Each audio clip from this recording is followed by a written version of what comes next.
22 crore rupees, बस इतने से पैसे दिए थे रिलायंस ने 2022 में कैंपा कोला जैसे बड़े ब्रांड को खरीदने के लिए। Reliance Consumer Products is now relaunching the iconic 50-year-old drink, which is Campa. Reliance Industries Campa Cola has achieved double-digit market share. He offers a 200 milliliter bottle for 10 rupees, which is about 12 cents.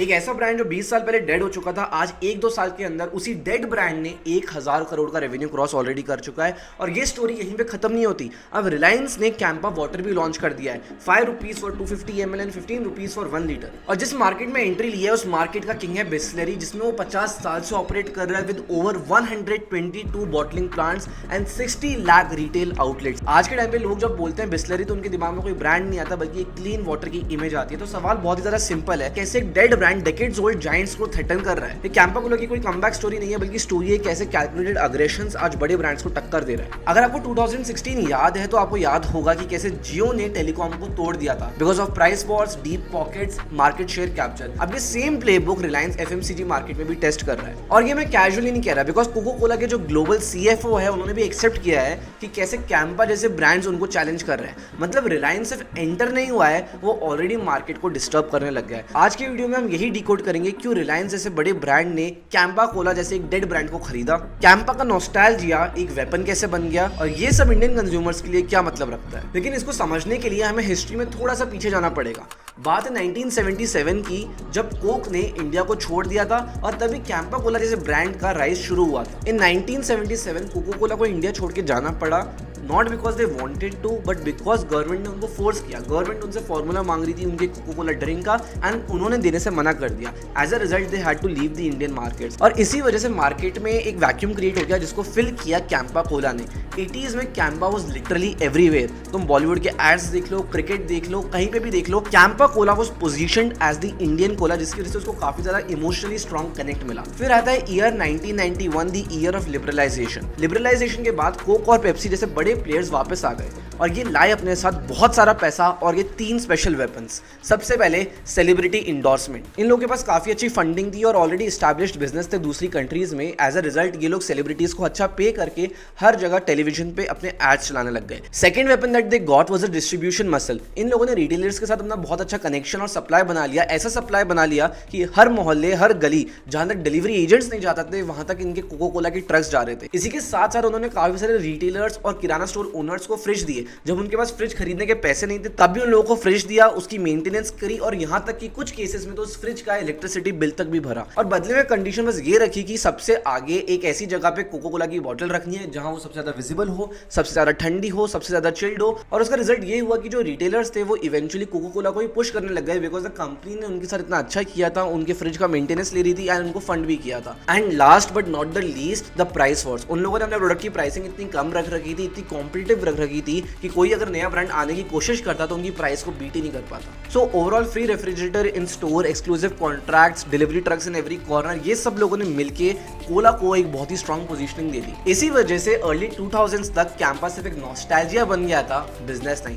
फिर वापस हम लोग अब आते हैं present में, तो 2022 में मुकेश अंबानी की एंट्री होती है। रिलायंस ने कैंपा को 22 करोड़ रुपीस देके उनका प्रोडक्ट या उनका बिजनेस नहीं खरीदा, उन्होंने खरीदा तो वो नॉस्टैल्जिया, वो मेमोरी जो काफी सारे इंडियंस के बीच ऑलरेडी बनी हुई थी, बस कहीं खो गई थी। सोचो अगर आज आपको कोला जैसा एक नया ब्रांड लॉन्च करना हो तो उसके अवेयरनेस खड़ा करने के लिए आपको कितने करोड़ों रुपए लगेंगे। It is going to cost you hundreds of crores. लेकिन कैंपा लोगों के दिमाग में ऑलरेडी था, बस इनएक्टिव था, उसका नॉस्टैल्जिया था। It was there just not active, वो डेड नहीं था। और फिर कैंपा को खरीदने के बाद रिलायंस ने अनाउंस किया कि कैसे 40,000 करोड़ रुपीस सिर्फ एफएमसीजी एक्सपेंशन पे स्पेंड होने वाले हैं, जिसमें से भी 6,000 से 8,000 crore rupees are reserved for the beverages. ये कोई रैंडम नहीं बल्कि बहुत ही कैलकुलेटेड मूव था। अब मैं आपको बताता हूँ कि रियल डिस्ट्रप्शन आया कैसे और कैसे कैंपा आज रिटेलर्स के बीच में अपनी पहचान बढ़ा रहा है और कंज्यूमर के बीच में अवेयरनेस बढ़ा रहा है। तो जैसे मैंने पहले बताया था कि कोक और पेप्सी ने शॉपकीपर्स को फ्रिज दिया, जो कि बहुत ही स्मार्ट मूव था, क्योंकि फ्रिज के बदले उनको मिल रही थी शेल्फ कंट्रोल,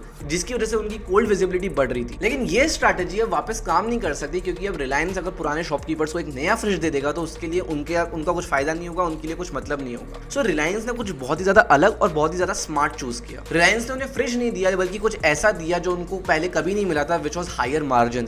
जहां पे इंडस्ट्री में 10-12% के मार्जिन चलते थे, कैंपा कोला ने ऑफर किया 20% margin on every single product. इसकी वजह से शॉपकीपर का जो इंसेंटिव था वही शिफ्ट हो गया। अगर कस्टमर आके कोको कोला मांगता था तो भी जो शॉपकीपर है, जो रिटेलर है, वो रिकमेंड करता था यार भैया आप एक बार ना कैंपा कोला ट्राई करके देखो। अब ये रिटेलर ऐसा क्यों करने लगा? क्योंकि उसको मार्जिन ज्यादा मिल रहा था, हर बॉटल बेचने पे उसको डबल अमाउंट ऑफ मार्जिन मिल रहा था। और एक और चीज याद रखो, रिलायंस इंडिया का लार्जेस्ट रिटेलर है with over 18,000 plus stores as Jio marts. इन लोगों की मैन्युफैक्चरिंग और प्रोडक्शन सब कुछ इन हाउस होता है। मैन्युफैक्चरिंग से डोर स्टेप तक का कंट्रोल अपने हाथ में है, इसी वजह से ये लोग वापस पुल ऑफ कर पा रहे हैं अपना जियो वाला प्लेबुक। अगर तुम्हें 2016 याद हो तो जियो ने पूरे टेलीकॉम को फ्री कर दिया था। इतना सारा डेटा, 1 GB डेटा हर दिन फ्री का मिलता था। इससे रिजल्ट क्या हुआ?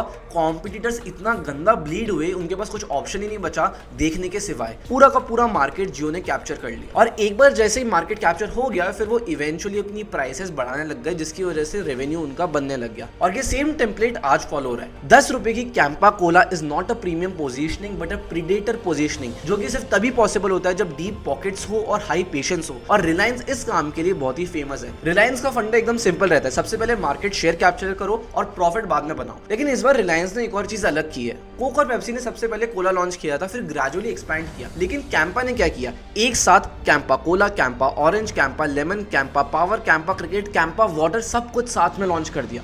ये कोई स्टार्टअप स्ट्रैटेजी नहीं है बल्कि एक सैचुरेशन स्ट्रैटेजी है। डिस्ट्रीब्यूशन फ्लड कर दो, पूरी शेल्फ स्पेस कैप्चर कर लो, कस्टमर को चॉइस के नाम पे सेम इकोसिस्टम दो। और फिर आता है biggest shock, Campa enters the water market.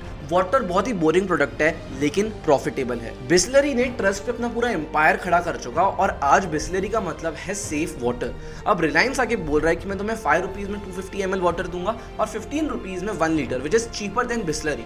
और जब रिलायंस प्योरिटी क्लेम करता है तो कंज्यूमर डाउट नहीं करता, क्योंकि रिलायंस ऑलरेडी एक बहुत ही बड़ा एस्टैब्लिश्ड और ट्रस्टेड प्लेयर है। वही सेम रिलायंस टेलीकॉम चलाता है, ग्रोसरीज डिलीवर करता है और OTT भी रन करता है। रिलायंस का ट्रस्ट इकोसिस्टम ऑलरेडी बिल्ड हो चुका है। बिस्लरी प्राइस कट करेगा तो उनकी ब्रांड पोजीशनिंग हर्ट हो जाएगी, उसी के साथ साथ उनके मार्जिन भी काफी कम हो जाएंगे।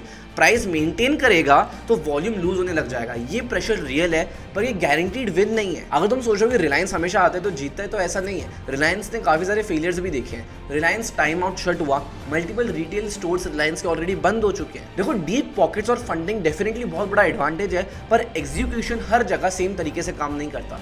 कैंपा का डिफरेंस क्या है कि उनके पास नॉस्टैल्जिया है, कैपिटल है, डिस्ट्रीब्यूशन है और बहुत ही ज्यादा अग्रेशन है। ये कॉम्बो बहुत रेयर है, लेकिन ये स्टोरी सिर्फ कोला और वाटर की नहीं है। Now let us look at the larger picture, not just the Campa और वाटर। क्या कैंपा बन सकता है India first global FMCG brand? India के पास ऑलरेडी IT जाइंट्स हैं, फार्मा जाइंट्स हैं, बट एक ग्लोबल FMCG ब्रांड आज तक नहीं बना है। और रिलायंस का टारगेट बहुत ही ज्यादा सिंपल है, उनको सिर्फ इंडिया में ग्रो नहीं करना बल्कि ऑल ओवर ग्लोब करना है। इसी के लिए उन्होंने 25 कंट्रीज में एक्सपेंशन ऑलरेडी स्टार्ट कर दिया है। West Asia already, including Africa, Nepal, Sri Lanka. और अगर कैंपा ग्लोबल हो गया तो ये सिर्फ बिजनेस में नहीं रहेगा बल्कि एक पूरा नैरेटिव ही शिफ्ट हो जाएगा। और अगर फेल हो जाएगा तो इंडियन FMCG का जो एम्बिशन है वो काफी स्लो हो जाएगा और एक ब्रूटल रियलिटी समझ में आएगी। और आज सवाल बहुत ही ज्यादा सिंपल है, क्या nostalgia plus billions of dollar of funding आपकी डेली हैबिट्स तोड़ पाएगी? क्या आप 5 रुपीज के लिए अपना ब्रांड चेंज करोगे? मार्केट अभी भी एक लाइव एक्सपेरिमेंट है और हम सब इसमें पार्टिसिपेंट्स हैं। अगर आपको ये केस स्टडी आज अच्छी लगी हो, रियल लगी हो, तो कमेंट्स में बताना और सब्सक्राइब करना मत भूलना। This was Arpit Sharma, thank you so much for watching.